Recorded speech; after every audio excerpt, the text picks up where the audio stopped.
Chapter-2 Lost Spring Stories of Stolen Childhood. About the author, Anis Jung, 1944, was born in Rourkela and spent her childhood and adolescence in Hyderabad. She received her education in Hyderabad and in the United States of America. Her parents were both writers. Anis Jung began her career as a writer in India. She has been an editor and columnist for major newspapers in India and abroad, and has authored several books. The following is an excerpt from her book titled Lost Spring Stories of Stolen Childhood. Here she analyzes the grinding poverty and traditions which condemn these children to a life of exploitation. Sometimes I find a rupee in the garbage. Why do you do this? I ask Sahib, whom I encounter every morning scrounging for gold in the garbage dumps of my neighborhood. Sahib left his home long ago. Set amidst the green fields of Dhaka, his home is not even a distant memory. There were many storms that swept away their fields and homes. His mother tells him that's why they left, looking for gold in the big city where he now lives. I have nothing else to do, he mutters, looking away. Go to school, I say glibly, realizing immediately how hollow the advice must sound. There is no school in my neighborhood. When they build one, I will go.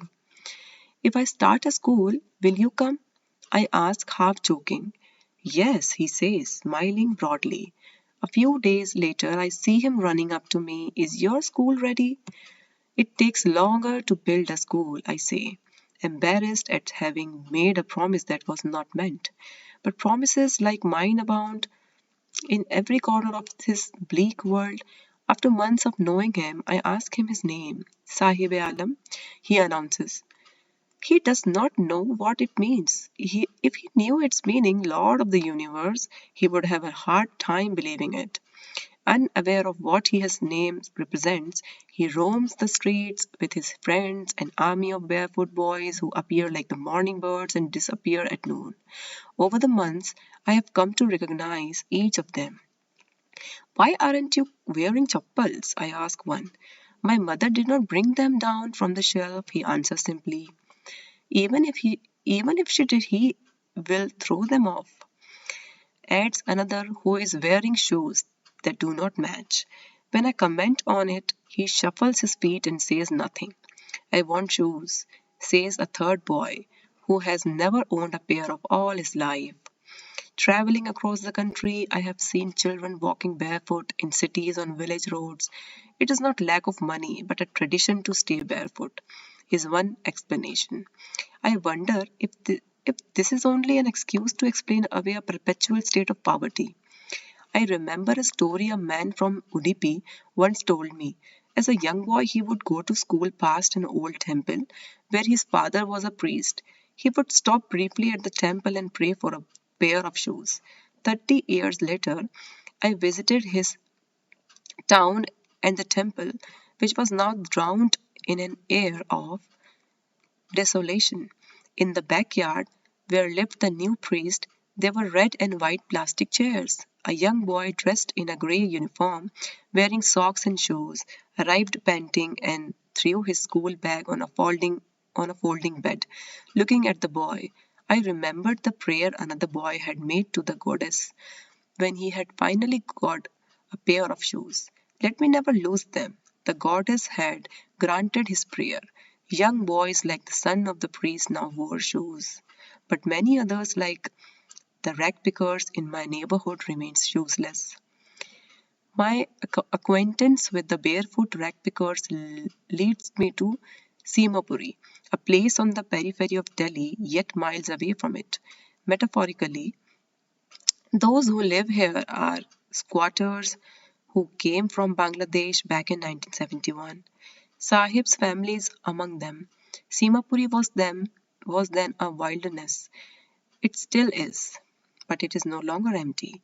In structures of mud with roofs of tin and tarpaulin, devoid of sewage, drainage, or running water, live 10,000 ragpickers.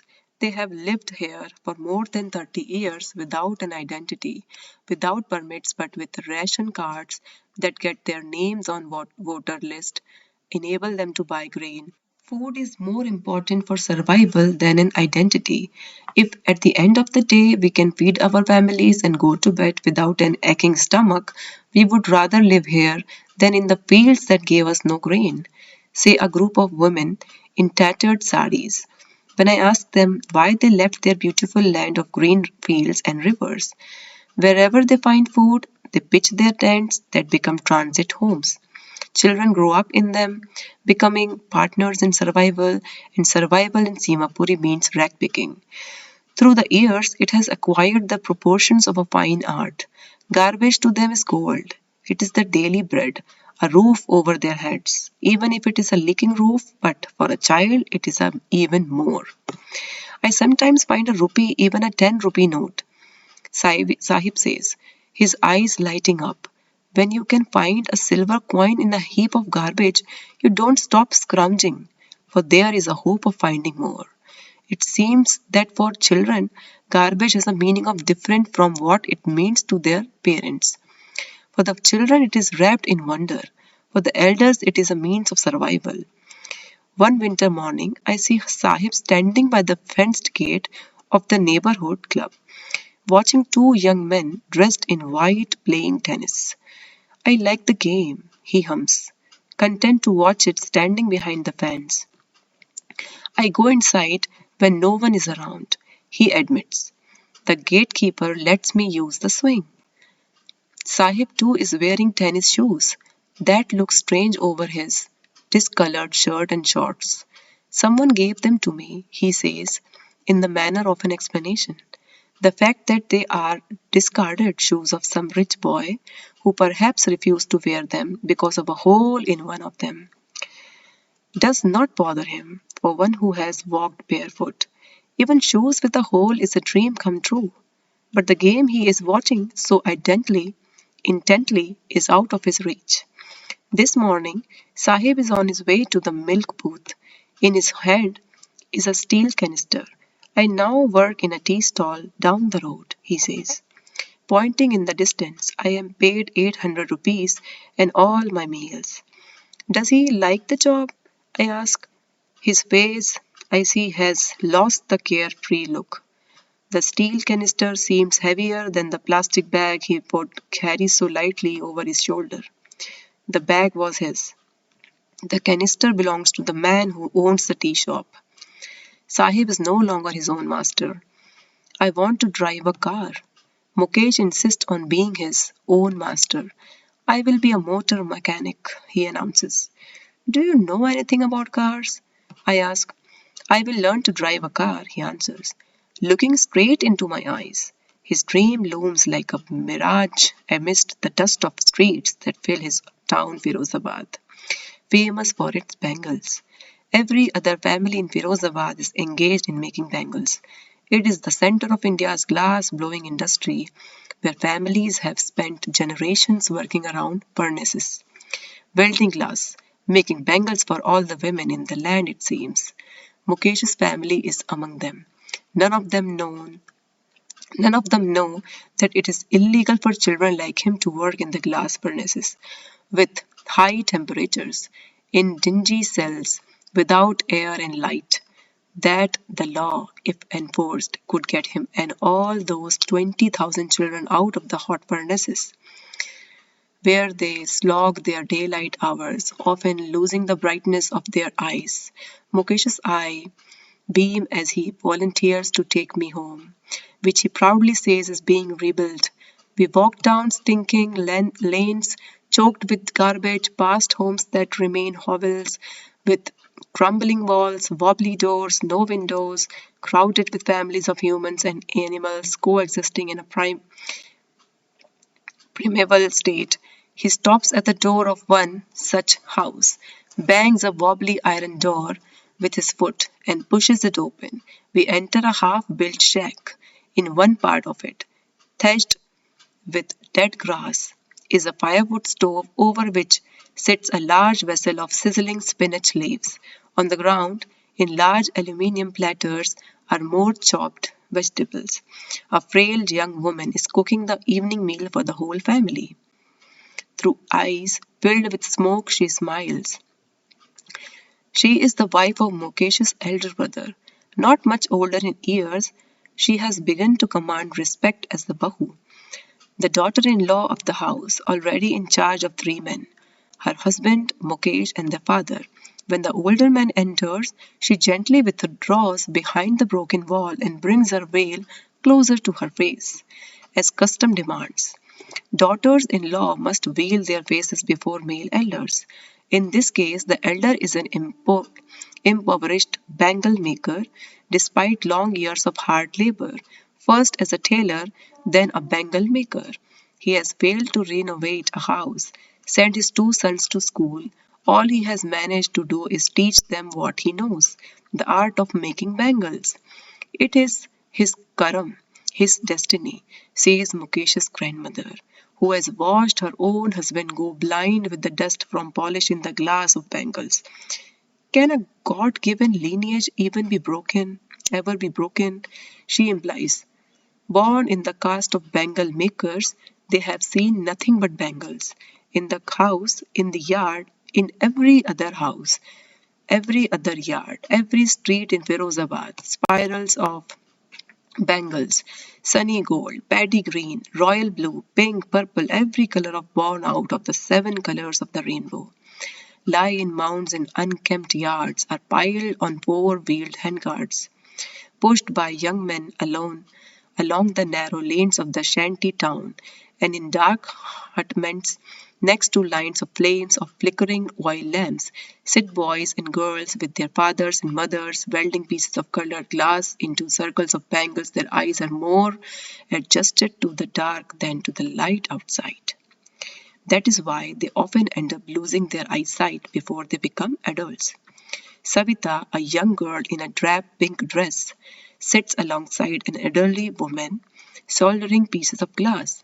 As her hands move mechanically like the tongs of a machine, I wonder if she knows the sanctity of the bangles she helps make.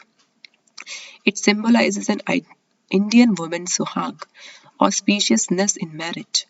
It will dawn on her suddenly one day when her head is draped with a red veil, her hands dyed red with henna, and red bangles rolled onto her wrists.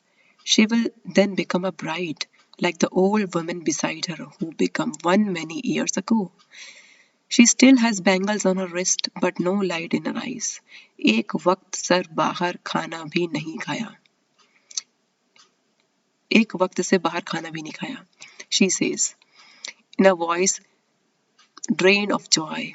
She has not enjoyed even one full meal in her entire lifetime. That's what she has reaped. Her husband, an old man with a flowing beard, says, I know nothing except bangles. All I have done is make a house for the family to live in. Hearing him, one wonders if he has achieved what many have failed in their lifetime. He has a roof over his head. The cry of not having money to do anything except carry on the business of making bangles, not even enough to eat, rings in every home. The young men echo the lament of their elders. Little has moved with time. It seems in Firozabad, years of mind-numbing toil have killed all initiative and the ability to dream. Why not organize yourself into a cooperative? I ask a group of young men who have fallen into the vicious circle of middlemen who trapped their fathers and forefathers. Even if we get organized, we are the ones who will be hauled up by the police, beaten and dragged to jail for doing something illegal. They say, there is no leader among them. There is no leader among them. No one who could help them see things differently. Their fathers are as tired as they are. They talk endlessly in a spiral that moves from poverty to apathy to greed and to injustice. Listening to them, I see two distinct worlds. One of the family, caught in a web of poverty, burdened by the stigma of caste in which they are born. The other, a vicious circle of sahukars, the middlemen, the policemen, the keepers of law, the bureaucrats, and the politicians. Together they have imposed the baggage on the child that he cannot put down. Before he is aware, he accepts it as naturally as his father, To do anything else would mean to dare, and daring is not part of his growing up. When I sense a flash of it in Mukesh, I am cheered. I want to be a motor mechanic, he repeats. He will go to the garbage and learn, but the garbage is a long way from his home. I will walk, he insists. Do you also dream of flying a plane? He is suddenly silent. No, he says, staring at the ground. In his small murmur there is an embarrassment that has not yet turned into regret. He is content to dream of the cars that he sees hurtling down the streets of his town. Few airplanes fly over Firozabad. Thank you so much.